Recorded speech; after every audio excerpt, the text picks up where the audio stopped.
ज्ञान में तो कोई कोई बच्चे बड़े तीखे जाते हैं, बिल्कुल तीखे जाते हैं। देखो यहाँ ऐसी ऐसी बच्चियां ढेर हैं, ब्राह्मणियां, जो बड़े बड़े सेंटर संभालती हैं। तो बाबा जानते हैं कि ये सेंटर तो संभालती हैं, परंतु ये सेंटर संभालने वाली भी योग में नहीं रह सकती हैं, क्योंकि योग में ही माया का झगड़ा होता है। कोई तुम्हारी पढ़ाई से माया का झगड़ा नहीं है,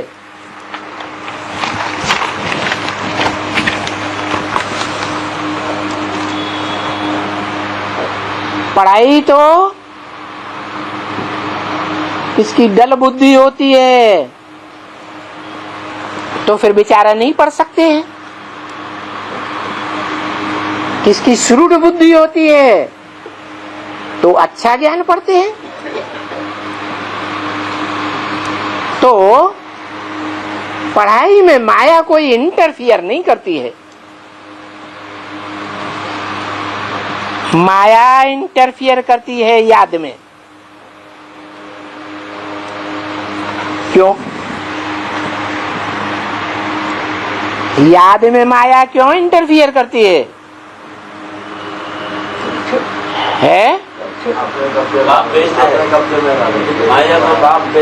कोई को इंटरफियर बहुत करती है और कोई को कम करती है।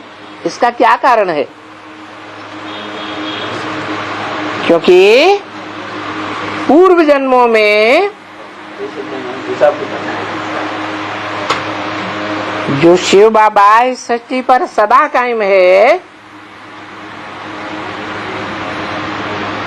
इस सृष्टि पर शिव बाबा रहता तो है ना, शिव बाप नहीं रहता है। कौन रहता है? शिव बाबा तो इस सृष्टि पर अमर है ना। भक्ति मार्ग में भी कहते हैं शंकर तो अमर है, वो कभी मरता ही नहीं, कभी जन्म लेता ही नहीं। जैसे आत्माओं का बाप जन्म मरण से न्यारा है, वैसे हमारा ये मनुष्य सृष्टि का जो बाप है वो भी न्यारा है। वो न जन्म में आता है और न मरण में आता है, वो सदा इस सृष्टि पर कहीं न कहीं कायम रहता है। तो देखो तुम बच्चे सदैव जन्म बाई जन्म उसके साथ रहते हो क्या? मायावियों के संग में नहीं आते हो? हैं? बहुत ऐसी आत्माएं हैं जो बाप को छोड़ करके, बाप की राजाई को छोड़ करके दूसरे दूसरे धर्मों में कन्वर्ट हो जाती हैं। तो बाप को छोड़ा ना,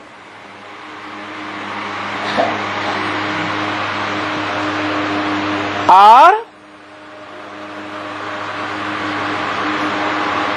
दूसरों को पकड़ लिया, बाप को छोड़ करके औरों की शरण में चले गए, मायावियों की शरण में गए ना। है भारत में हिंदू ही कन्वर्ट होते हैं कि दूसरे धर्म वाले कन्वर्ट होते हैं?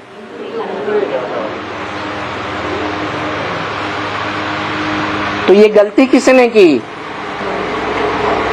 है?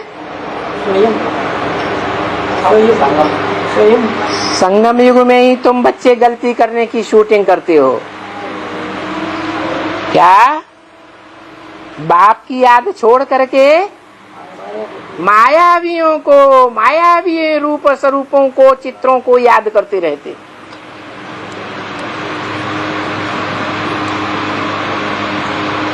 इसलिए ऐसे कभी भी कोई मुझे नहीं आकर कहते हैं कि बाबा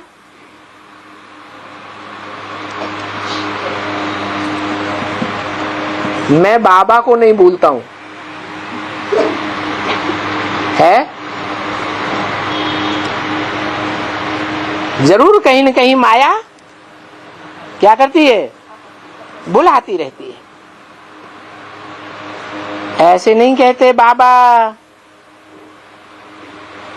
हम 84 का चक्कर भूल जाता हूं, वो तो बुद्धि में रहता है। 84 जन्म का चक्कर तो कोई मूर्ख भी नहीं भूलेंगे।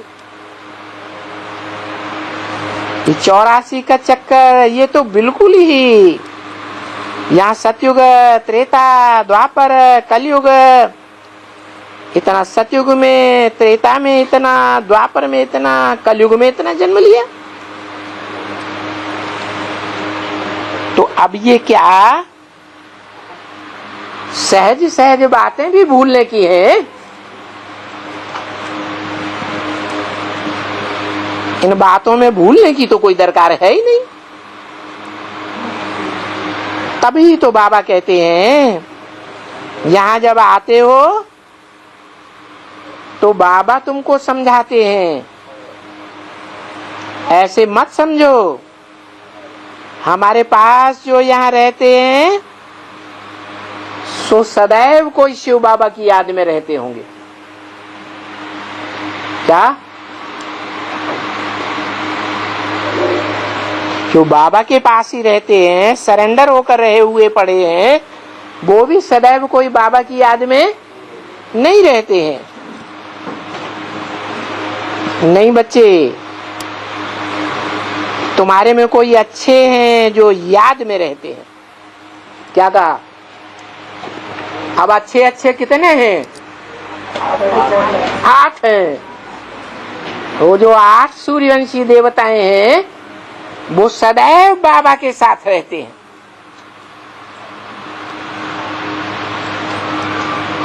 जन्म जन्मांतर किसके साथ रहते हैं? बाबा के साथ रहते हैं।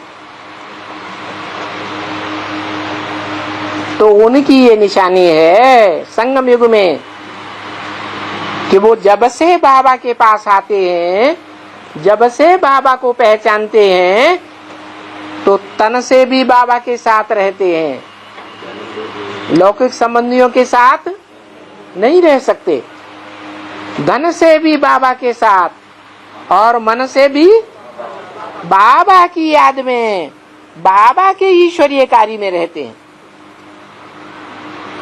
कोई दुनियावी गोरख धंधे की बातें उनकी बुद्धि में नहीं आती है। याद और सेवा यही बुद्धि में रहता है। ओम शांति।